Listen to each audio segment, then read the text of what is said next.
just got my Dodge van 3500 Ram 5.9 liter running after throwing the serpentine belt, and I replaced the serpentine belt and the tensioner pulley and the idler pulley, and found there was some wires a little ground up behind my air conditioner compressor clutch plate, and managed to pull those out. I still need to probably replace that wire, but I was a little worried that I was going to have to replace the whole compressor, which is like $300 bucks, but yay, turned out to be a little 20-volt fuse right up in here.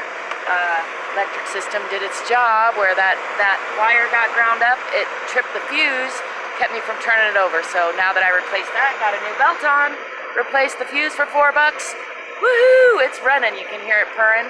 Just thought I'd share that in case anybody else runs into that problem. I was looking at testing the ignition coil and testing the, trying to figure out if maybe it was the crankshaft sensor or something else, but nope, just thankfully I thought to check the fuse box and noticed this one was looking wrong, and then just to point that out to you, if you can see that, the one that AutoZone had was a little different than this one, but snapped it in and it works just great. So $4 instead of 30 or more for another part plus hours of work. So yay, I hope that helps somebody else. I have some other videos about the replacement of that tensioner pulley and the belt.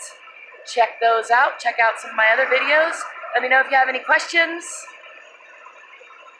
And remember to drive forward.